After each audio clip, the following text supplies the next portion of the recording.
And tonight we continue our coverage of the horrific death of little Genesis Mata. Now another stunning development. Prosecutors say the battered and broken 8-year-old was not the only victim.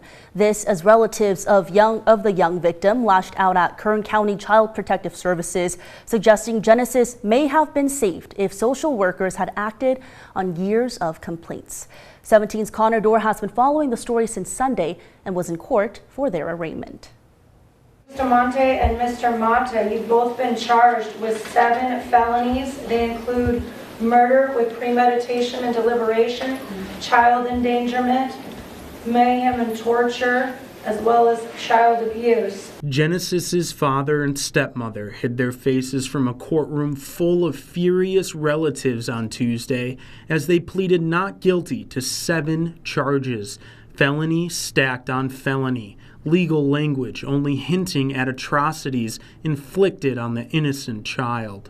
Genesis's extended family, dressed in pink, filled the courtroom as they watched her accused murderers, her father and stepmother, answer to the charges against them. As members of the courtroom crowd sobbed, wailed, and mumbled curses, the couple turned their heads and covered their faces. Mata and Bustamante each pleaded not guilty to the same felonies: first-degree murder, aggravated mayhem, and inflicting injury upon a child.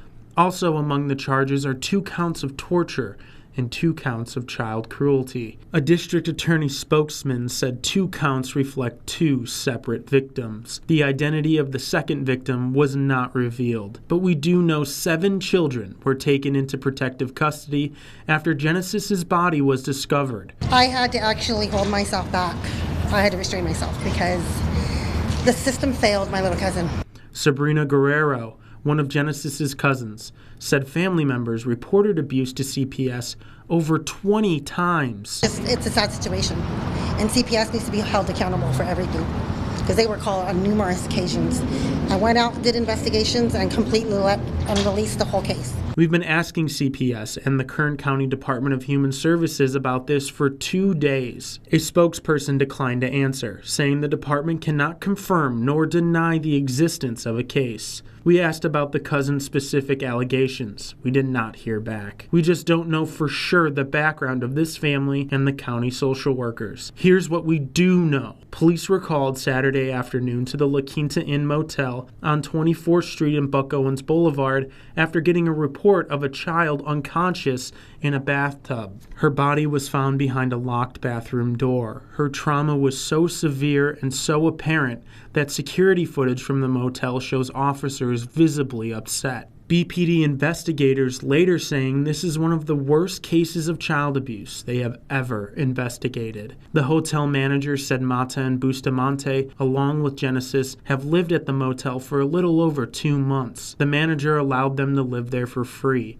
after the couple told him they were struggling with money and working to get back on their feet. After Genesis's body was discovered and Mata and Bustamante were taken into custody, CPS took 7 other children into custody. Those children were identified at the arraignment only by their last names. There were 4 children named Mata and 2 named Bustamante and 1 named Rodriguez. Questions about CPS were not addressed in court, including, were there any complaints or investigations regarding Mata and Bustamante? Had any mandated reporter communicated concerns to CPS? What is the status of the other 7 children removed by CPS? And those are just a few of the unanswered questions. Also not immediately known.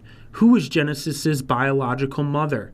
Why wasn't Genesis with her? Did she and Mata share custody of Genesis? Were the 7 other children biological kids of Mata and Bustamante? And who are they? We will continue to push for answers to these questions, as well as continue to investigate what happened to 8-year-old Genesis. Connor Dorr, 17 News.